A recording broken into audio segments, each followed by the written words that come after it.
Ahoy, my friends, Ryder here, and welcome back to another Final Fantasy VII Ever Crisis video. Today I have a treat of a video.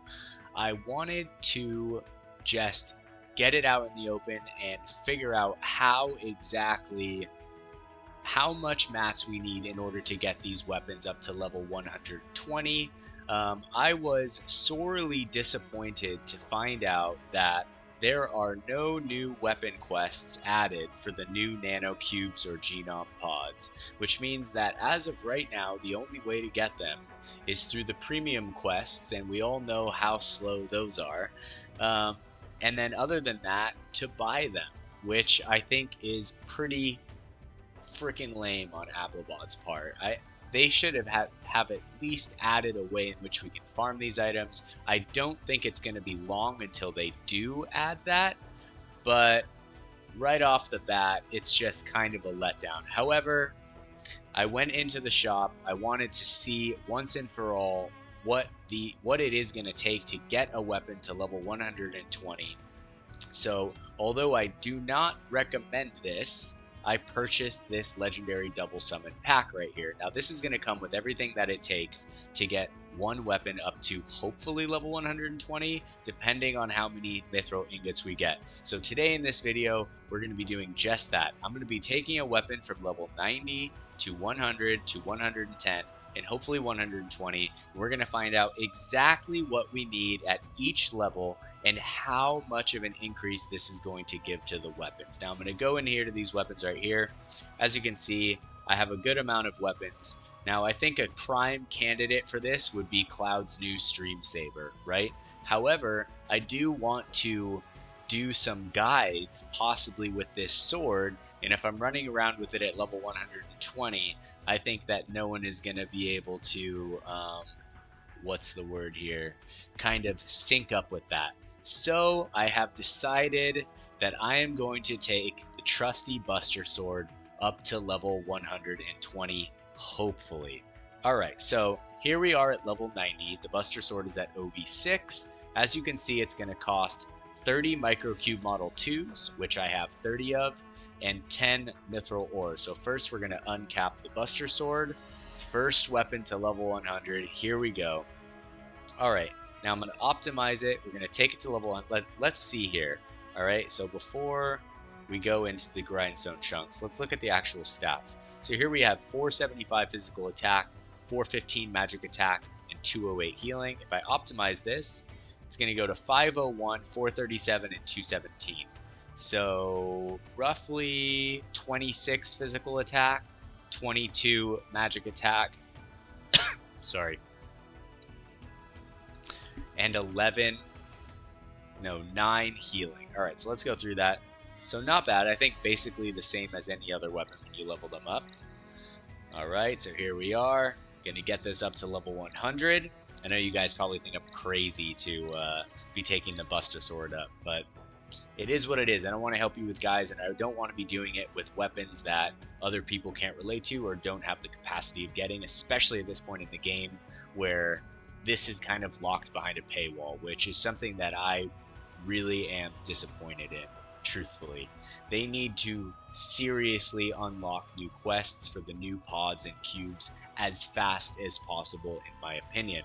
Alright, so here we have the Buster Sword at level 100.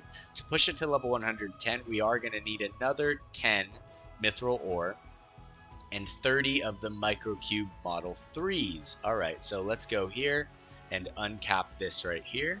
Alright. Now the Buster Sword is uncapped to level 110. Now if we look at the physical attack, I guess the physical attack is the only thing that really matters here, right? It's going to go from 501 to 528, so it is going to go up 27 points. So one more point than the 26 that we got from 90 to 100. So I'm going to enhance this right here. We're going to watch this go up. It is pretty exciting, although I do feel pretty let down on how hard it is going to be to get these items. Just let it be known that I will never be purchasing items for raising weapon level again. I haven't done it so far in the game, and honestly, this was entirely for you guys, so I hope you guys appreciate it. Alright, this is what I wanted to see. Was it going to cost 30 mithril ingots in order to get a weapon to level 120 or not? Now, I think I'm actually going to save these 10 mithril ingots instead of dropping them on the Buster Sword, since really what I wanted to find out was what it was going to cost to go from 110 to 120.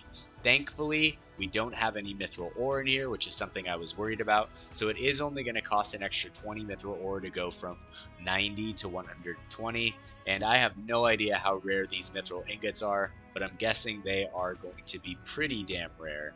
Other than that, the weapon's physical ability damage doesn't really go up. I mean, if we look at the uncap right here, only thing that's going up is going to be the, let's see here. Is this going to use it? No. Okay, so I don't want to do that. Honestly, the only thing that is, if we go out of this right here, to go from level 110 to level 120, guys, all right, the only thing we're getting is 2 points to HP. So I'm going to show you guys this right now. Literally the rarest mat in the game, okay, is going to take a weapon. So if you look at my R abilities, is boost HP, 25 points, right? If we go to uncapped level, first of all, the stats don't increase, okay? So before the stats went up when you increased it.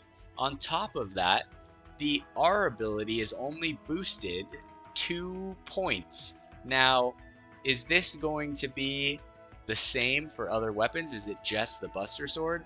I don't know, but I will tell you this. I know for a fact that I never took a weapon to level 90 unless it was in my main hand 99% of the time. The reason being is because the boost from 80 to 90 was always minimal, and it was always minimal in the R abilities section.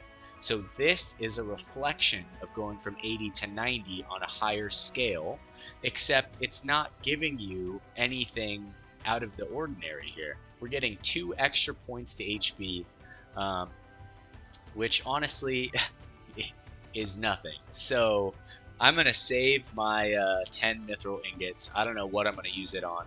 I'm going to try and go as far as I can in the game without actually breaking as anything that I need to up to 120. I will let you guys know as soon as I feel that it is necessary to have to do so. But until they put something into the game that allows us to farm these mats, I think just kind of look the other way. I know I do not, like I said, I don't recommend that bundle. I recommend getting the crystal pack if that's what you guys are going to get. Like I said, this was for you guys, and also I was curious. They say curiosity killed the cat. Well, I was born in the year of the tiger. But yeah, I mean, you guys are seeing it right here firsthand for yourselves exactly what it's going to look like to get a weapon to 110. Now, if we go back here to weapons, I believe I do have items for pods, right? So I could technically take something else that would take pods up to level 120. Now, what might be a nice choice for that? Let's see, maybe the fairy tale might be a nice choice. So let's see here. Let's go to the fairy tale, and we go to level, uncapped level. So this is going to take the pods. This is going to raise the healing, let's see, from 27 to 29. Then it looks like we'll get stats on the next one, or am I wrong here in showing that the stats don't show until you can actually level up the weapon?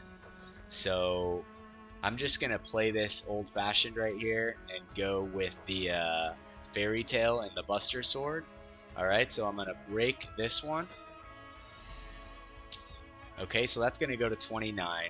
Alright, so it does seem like we will get stats from 110 to 120, but you actually have to level it up in order to do that. Alright, so I'm going to take the fairy tale to level 100 right here, and then down here on the second one, it looks like the Earth Resist is boosted a considerable amount. It's at, actually no, I take that back. It's only going up 3 points. So they are getting stronger, but it's not by a magnificent amount. So that is something good to know. that, you know, having a weapon at 120 as opposed to 90, it's definitely going to make it stronger. But they're just little increments. Now, of course, built across an entire team where you have the main hand, offhand, and all sub weapons all at 120, all fully leveled up, yeah, it's going to be a significant impact to your team. However, only whales are going to have the opportunity to do this. And it's not going to be for a while, because at this point in time in the game, you can't even buy enough of the items in order to do an entire team. As of right now, I think you can only do like maybe 4 weapons, not even. I think 2 weapons, because the mithril ingots are so rare. I think there's only 20 available right now, 10 in the step up and 10 through that bundle that I got. But that being said, I think I'm going to leave the fairy tale where it is right there. I just wanted to log in, show you guys what it was like, see for myself what was going on with the level 120 weapons. So now that you guys have seen it, I'm curious, what do you guys think? Do you think that this is breaking the game? Do you think it's unfair that Applebot did not release any farming missions for these items? They basically gave us something new and then locked it behind a paywall, which I think for a half anniversary, which is supposed to be celebrating the players of this game, I don't know. It just doesn't really feel right to me. I know that honestly, a lot of the half anniversary has been met with contention, and I've stayed relatively optimistic throughout this. However, this is, I think, a step too far in the wrong direction.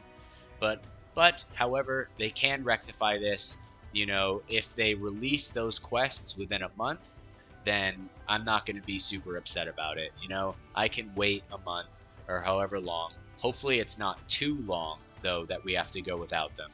That being said, if you guys enjoyed this video, I would appreciate a like on the video. And if you are keen for any future content, don't forget to drop a sub to the channel. Thank you guys so much. Hope you all have a wonderful day. Take care and peace.